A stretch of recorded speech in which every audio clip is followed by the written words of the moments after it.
El aire en Marib se espesaba con el olor a incienso quemado, no un aroma de devoción, sino un hedor dulzón que intentaba enmascarar algo mucho más antiguo y pútrido. La reina Bilis, la de Saba, se alzaba sobre su trono de ébano y oro, y aunque su belleza era incuestionable, había una sequedad, una cualidad mineral en sus ojos de obsidiana que no pertenecía a los vivos. No era una mujer, era un eco magnífico, envuelto en sedas bordadas con símbolos que ningún erudito de hoy se atrevería a nombrar. Su viaje a Jerusalén para visitar a Salomón no fue un acto de curiosidad diplomática, fue una peregrinación. Pero no una de fe. Era una cacería silenciosa. Se decía que Salomón poseía el conocimiento del Chemánforas, el nombre inefable que controlaba todas las cosas que reptaban bajo el sol, volaban sobre las nubes o se agitaban en las profundidades.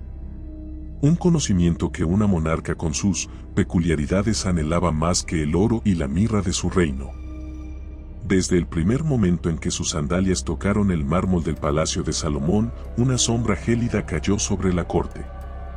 Los sirvientes susurraban en los rincones sobre el rumor que venía de Yemen, que Bilis no caminaba sobre tierra santa, sino sobre la fina costra de la realidad, y que el suelo que pisaba se marchitaba. Contaban que, bajo los dobladillos de sus vestiduras, se ocultaba la verdad de su linaje, que sus piernas, o al menos la parte inferior de ellas, no eran de carne, sino escamas finas y duras, o peor aún, las de un macho cabrío, prueba de un pacto con entidades anteriores a cualquier dios conocido. Salomón, el sabio, el hijo de David, no sonreía con su usual confianza, en su mirada había una ansiedad profunda, una conciencia de que el mal que enfrentaba era mucho más sutil y peligroso que cualquier ejército. Los enigmas que ella le presentó no eran meras pruebas de ingenio, sino sellos, conjuros formulados como acertijos. Cada respuesta correcta del rey era una capa de protección arrancada, una llave entregada. Él sentía cómo sus poderes menguaban en su presencia, como la luz de su sabiduría era absorbida por el vacío elegante de esa mujer que bebía vino tinto con una lentitud casi ritualista. El aire alrededor de Bilis vibraba con una presencia que nadie más podía percibir, pero que a él le helaba la médula. No era su belleza lo que lo desarmaba, sino el abismo que intuía detrás de ella. Una noche, la tensión se volvió irrespirable. La reina de Saba había sido instalada en una cámara que daba a un estanque de lirios, un detalle aparentemente inofensivo que, sin embargo, se convertiría en el telón de su horror. Salomón, incapaz de dormir, caminó por los pasillos hasta la puerta de ébano tallada con granadas. Se detuvo. El silencio era total, un silencio que aullaba. En ese silencio, Salomón escuchó un sonido. No era un susurro, ni un movimiento, sino algo así como el crujido de la piedra al romperse, una masticación sorda y húmeda que venía de la cámara. El rey, con el corazón golpeando como un tambor de guerra, se asomó por una rendija. La luna llena, blanca y espectral, inundaba la habitación. Bilis no estaba en su lecho de plumas y seda.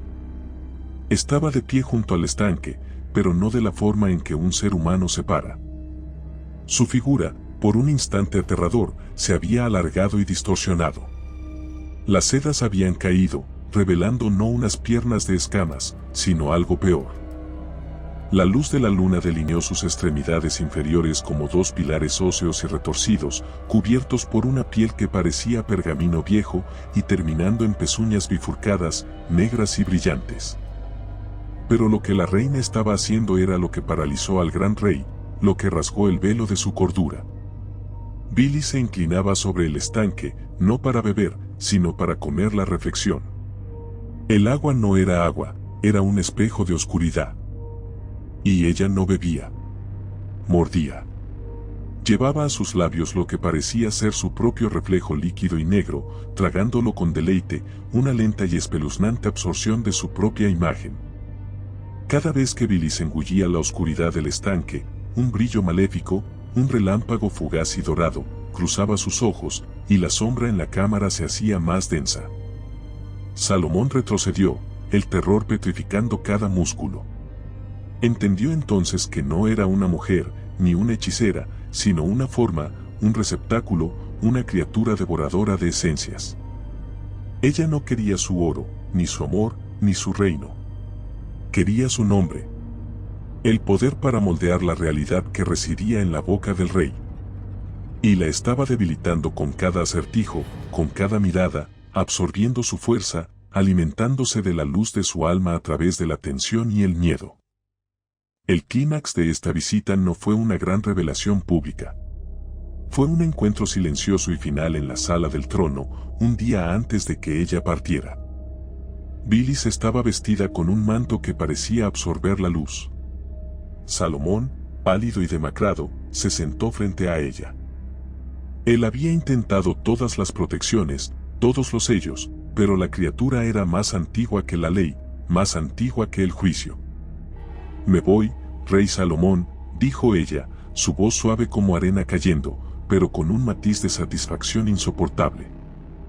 «Me has dado mucho. He aprendido de tu Dios y de tu poder».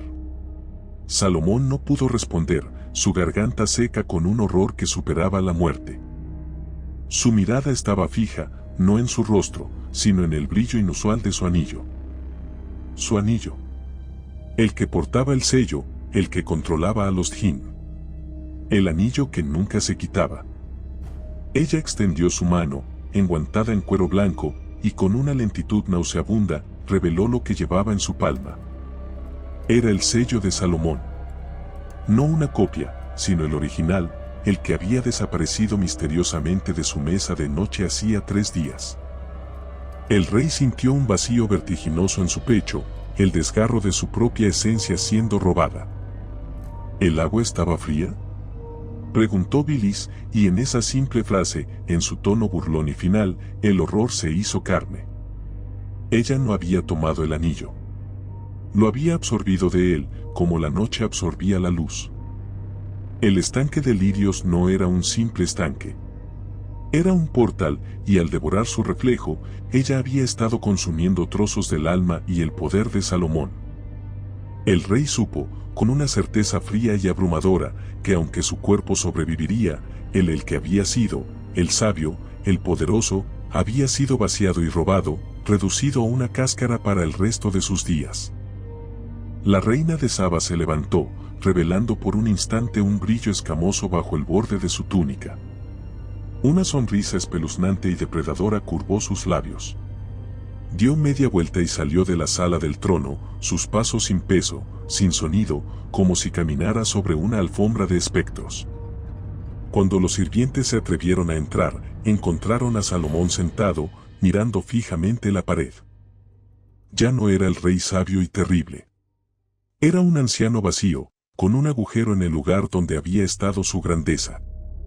No le habían robado un tesoro, sino su alma. Y la monarca de Yemen, la criatura de las pezuñas y la belleza hipnótica, regresó a su reino de incienso y sombras, no solo más rica en oro, sino inconmensurablemente más poderosa, cargando en sus entrañas la luz robada del hombre más sabio de la tierra. La leyenda dice que desde ese día, Yemen no fue gobernado por una reina, sino por una oscuridad con corona, una sombra devoradora de almas que dejó a su paso no sabiduría, sino una estela de locura y un terror que nunca tuvo fin. Él se quedó allí, en silencio, sin poder emitir un sonido.